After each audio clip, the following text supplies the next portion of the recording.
Welcome to 60 Skills. Today we are going to discuss clairsentience and lifestyle.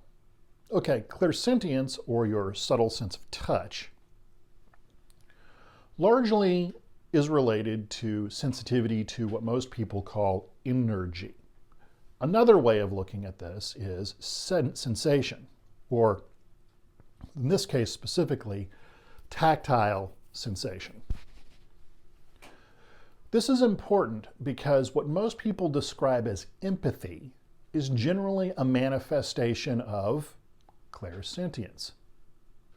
You feel the energy being developed by the environment or various behaviors or activities around you, and this results in an emotional or energetic response within your system. It's interesting in that empathy, or emotion, or perceived emotion, is largely an energetic or astral level phenomenon. Now, as you train your subtle sense of touch, your degree of environmental empathy increases. It increases even more when you begin to train fascia, ligament, or tendon tissue within the body. Why is this?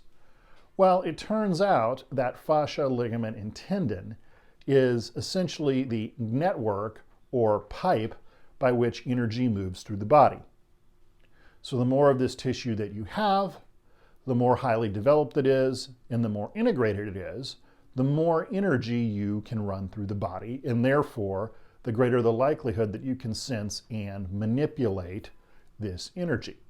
So what are some examples of environmentally induced empathy? Well, walking into a room and sensing that somebody is happy or sad or angry. That thing that happens to a lot of highly empathic people when you're just walking down the street, minding your own business, and all of a sudden a given thought just blasts through your mind, along with an associated emotion. And then it's gone. This is, in general, not the practitioner, but something in the environment moving through the practitioner. Now, one of the reasons why you want to train clairsentience is it is the most developed of the subtle senses in most human beings. In many ways, we don't have our sense of touch without its subtle component. And you can easily determine how this goes into things like intimate activities between human beings or anything else. Now, as a general rule, once you've activated your sense of clairsentience, you need to go out and train that with approximately 700 to 1,000 different energetic vibrations before you gain the ability to generate this, what I call freestyle, on your own. In other words, encountering a given sensation and then having the ability to recreate that sensation or energy within your own body. Now, things like the releasing techniques allow you to clear this out. At a higher level, things like Akasha can dissolve this as well.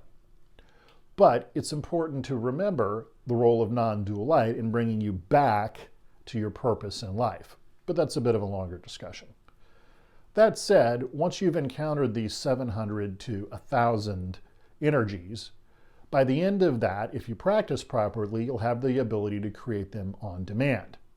And assuming everything else is working fine within the human body, this allows you to create that sensation, energy, of unlimited energy within yourself upon demand. Now again, this isn't going to overcome completely poor lifestyle choices, simply being ill or being hurt. But this does bring up the interesting point about how sensation and empathy are directly related.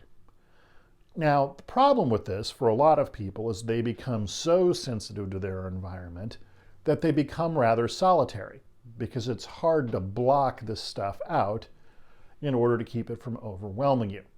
There is, however, a fix for this.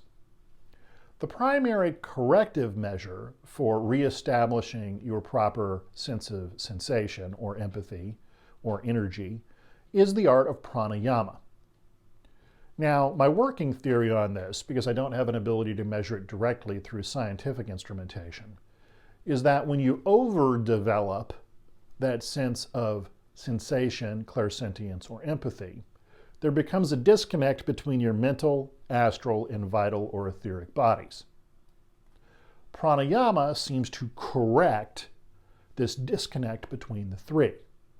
The result of which is you're still sensitive and aware of what's going on, i.e. that mental level awareness, without it penetrating through the gaps in your subtle bodies and creating problems with reactive empathy at the astral level. So for this reason, pranayama is a very valuable practice. And what I have noticed is that the stronger practitioners who tend to live in urban or heavily populated environments all tend to have rather advanced pranayama-based practices. Well, okay, let's say you don't have access to a pranayama master around you. What's the way around this? Well, as it turns out, conventional barbell training or Olympic weightlifting is a form of pranayama because you're holding the breath and you're placing the body under a load. This in turn removes blood and fluids and enhances hormone production and helps correct this problem. Now you go, well, I have to do this all the time.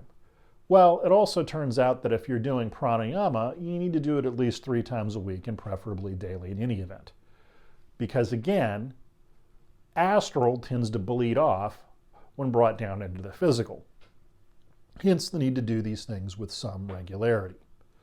So if you're interested in developing a great deal of energetic sensation or physical empathy, studying pranayama is a great way to further enhance this. Additionally, the practice of pranayama or breath retention tends to increase the amount of physical energy about you. This is one of the reasons why powerlifters and Olympic weightlifters, if your subtle sense of vision and clairsentience are developed, tend to be some of the most powerful, energetic people you run into. Now, this is not to say they have any skill at esoterica, it's just that their bodies have been turned into energetic dynamos. It's also the reason why it tends to be related to longevity, and these people, assuming they aren't using anabolic steroids or other drugs, tend to live a little longer. Modern science has recently identified the fact that amongst the elderly, resistance training is one of the #1 things they can do to maintain their freedom, mobility, and sense of health. So again, this is an interesting data point, even if it is not well understood at this point in time. So, if you liked today's discussion, hit the like button down below and consider subscribing to the channel. Additionally, if you'd like to learn more about the 60 Skills curriculum, go and look at the links in the details box below this video. Otherwise, train hard and be well.